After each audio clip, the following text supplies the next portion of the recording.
શું નામ? મારું નામ હરપાલસિંહ ગજેન્દ્રસિંહ ઝાલા છે. હું કોઈન ગામનો ખેડૂત છું અને આજે અમે મોટી સંખ્યામાં કોણથી અને ધાંગધ્રા તાલુકાના ઘણા બધા ગામડા, સાપકડા, મોરબીનો સાપકડા, જેતપુર, મોરબી, ટંકારા, ઠેઠ દ્વારકા સુધી અને ગુજરાતના બધા સુરત બાજુના, દક્ષિણ બાજુના બધા ગામડા અને આપણે બનાસકાંઠા, રાધનપુરથી બધા મોટી સંખ્યામાં ખેડૂતો અહીંયા ઉપસ્થિત થયા છે કે જે આ સરકારની તાનાશાહી ખેડૂત ઉપર ચાલી રહી છે કે ખેડૂતોની પોતાની બાપ દાદાની જમીન ઉપર બળજબરીપૂર્વક કબજો કરી અને એમની છાતી ઉપર જે મોટા મોટા વીજ લાઈનના થાંભલા ઊભા કરવામાં આવી રહ્યા છે, એના વિરોધમાં અમે ટ્રેક્ટર રેલી લઈને બહુ જ મોટી સંખ્યામાં ખેડૂત બધા અત્યારે ગાંધીનગર તરફ કૂચ કરી રહ્યા છીએ. ત્યારે અમારા ખેડૂતોની એ જ માંગ છે કે ખેડૂતોને યોગ્ય ન્યાય આપવામાં આવે, નહીં કે તાનાશાહીથી પોલીસ પ્રશાસનના બળજબરીપૂર્વકથી એક પણ રૂપિયો ખેડૂતોને વળતર આપ્યા વગર જે આ માત્ર ને માત્ર પોલીસના બળ ઉપરથી પોલીસનો દુરુપયોગ કરી અને ખેડૂતોને અત્યારે જમીન દહન કરવામાં આવી રહી છે, એનો અત્યારે યુગ્ર આંદોલન વિરોધ અત્યારે સમગ્ર ગુજરાતમાં થઈ રહ્યો છે. તમે ધ્રાંગધ્રાના કોંડમાંથી આવો છો. કોંડમાં ખેડૂતોના વાડીના તાળા તોડવામાં આવ્યા, લાઠીઓ વરસાવવામાં આવી, બધી જ ઘટનાઓ બની. પણ તમારા ધારાસભ્ય પ્રકાશ વરમોરા કોંડમાં આવવાને બદલે મોરબીના ખેડૂતોને આશ્વાસન આપવા પહોંચ્યા. શું કહે છે? હાજી, અમને બધાને એ જ વાતનું દુઃખ છે કે જ્યારે ચૂંટણી હતી ત્યારે ચૂંટણીમાં અમે બધા લોકોએ ખોબલે ને ધોબલે આખા કોંડ અમારું 7,000નું વોટિંગ છે, બધાએ ખોબલે ને ધોબલે તાલુકા પંચાયત, જિલ્લા પંચાયતમાં વોટિંગ આપી અને એમને તાલુકા પંચાયત, જિલ્લા પંચાયતમાં એમને બેસાડ્યા છે અને વિધાનસભામાં પણ ખોબલે ધોબલે મત આપી વિધાનસભામાં, લોકસભામાં બધા અમારા જનપ્રતિનિધિને બેહાડ્યા છે. પણ એક પણ જનપ્રતિનિધિ અમારા ખેડૂતોની વાચા સાંભળવા માટે હજી ભાજપના એક પણ જનપ્રતિનિધિ ખેડૂતના ગ્રાઉન્ડ ઉપર, ખેડૂતના ખેતર ઉપર નથી આવ્યા. ખેડૂતોને પોતાની માલિકીની જમીન ઉપરથી ઢસડીને બેન દીકરીઓને ઢસડીને કામ કરવામાં આવ્યું છે. આવું તો તમને જોઈને એવું લાગે કે આ તાનાશાહી સરકાર છે કે આ સરકાર છે કે શું છે. જે આપણે પહેલાંના જમાનામાં ગઈઢિયા પાસે મોટે ઉંમરના વાત સાંભળેલી કે જ્યારે અંગ્રેજો હતા ત્યારે આપણા દેશ ઉપર જે જુલમ કર્યો હતો એથી બદ હાલતમાં તો અત્યારે પ્રશાસન કરી રહ્યું છે કે તમે અમને ખેડૂતોને એમ લાગી રહ્યું છે કે અમે ખેડૂત છીએ કે નથી, કે અમે ભારત દેશના નાગરિક છીએ કે નથી, એવો માહોલ કરી દેવામાં આવે છે. 800 1000 પોલીસના ધાડા ઉતારી અને કેમ અમારું આતંકવાદી ગામ હોય એ રીતે પોલીસના બળજબરીપૂર્વક અને કોઈ એને રોકવા જાય છે તો બસ ફસડીને લઈ જાય અને પૂરી દેવામાં આવે અને બળજબરીપૂર્વક ખેડૂતનો તલનો પાક હતો, મગફળીનો પાક હતો, બીજા ખેડૂતોએ નવું વાવેતર કરેલું હતું મગફળીનું, કાંઈ પણ જોયા વગર, કાંઈ પણ પૂછ્યા વગર માત્ર ને માત્ર પોલીસના બળથી એમને ઊભા પાક ઉપર જીસીબી, મોટા હિટાચી, મોટા બુલડોઝર ચડાવી અને અનેક 29 પોલ અમારા ગામમાં આવે છે, બધે બળજબરીપૂર્વક કામ ચાલુ કરી દીધું અને ખેડૂતોને બહુ મોટા પાયે નુકસાન કરેલું છે કે જેની અમે તમને અમારી વેદના વ્યક્ત પણ ન કરી શકી. એટલું બધું ખેડૂતોને નુકસાન થયું છે, એટલું બધું અમારે સતત મહિનાથી ભોગવવું પડ્યું છે. અને બીજી રહી વાત કે અમને આ બધું કરવાનો શોખ નથી.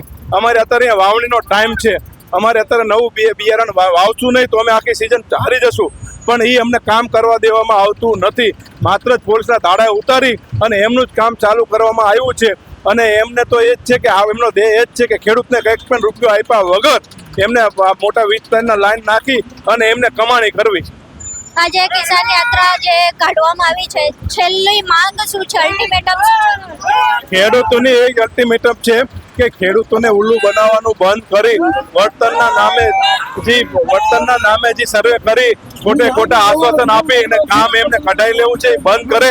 સરકાર સ્પષ્ટ નીતિથી ખેડૂતોને હુકમ બહાર પાડે કે ખેડૂતોને આ વળતર દેવામાં આવશે, કે ખેડૂતોને માસિક ભાડું દેવામાં આવશે, કે ખેડૂતોને જમીનના ભાવથી 4 ગણું વળતર ચૂકવવામાં આવશે, એવું સરકાર સ્પષ્ટ નીતિ એમની રજૂ કરવું. શું લાગે છે આ યાત્રાથી સરકાર સાંભળશે? કારણ કે અત્યાર સુધી કૃષિ મંત્રીએ કોઈ વાત નથી કરી. સરકારના ગણીને ધારાસભ્યો છે કાંતિ અમૃતિયા, પ્રકાશ વરમોરા એ એટલે બોલી રહ્યા છે કારણ કે કદાચ જે ખેડૂતોનો આક્રોશ છે એના કારણે એમને એમની બેઠક જવાની બીક લાગી રહી છે.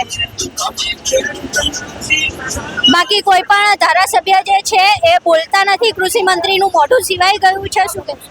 જી, બિલકુલ સાચી વાત છે. ભાજપના કોઈ પણ નેતા બોલશે નહીં, માત્ર ને માત્ર પબ્લિકને લોલીપોપ આપે છે.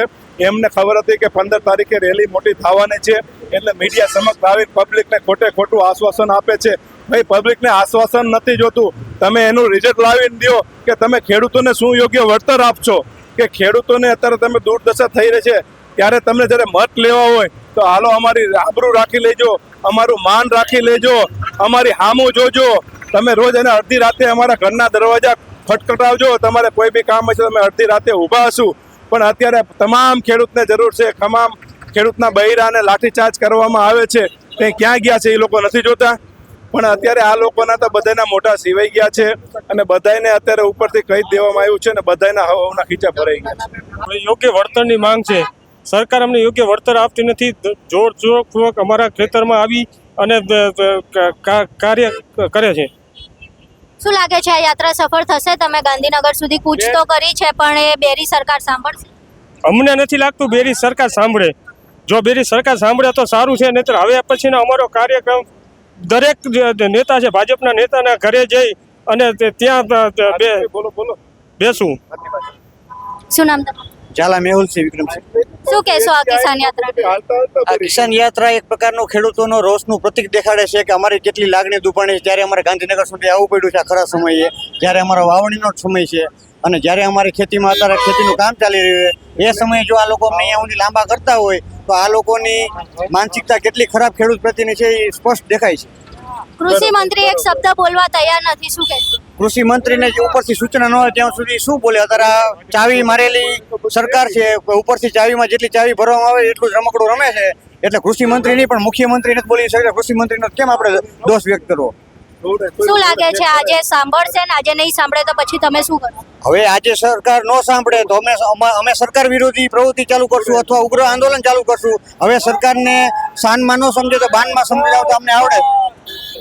આ હતા ખેડૂતો જે અનેક કિલોમીટર કાપીને ગાંધીનગર કૂચ કરી રહ્યા છે.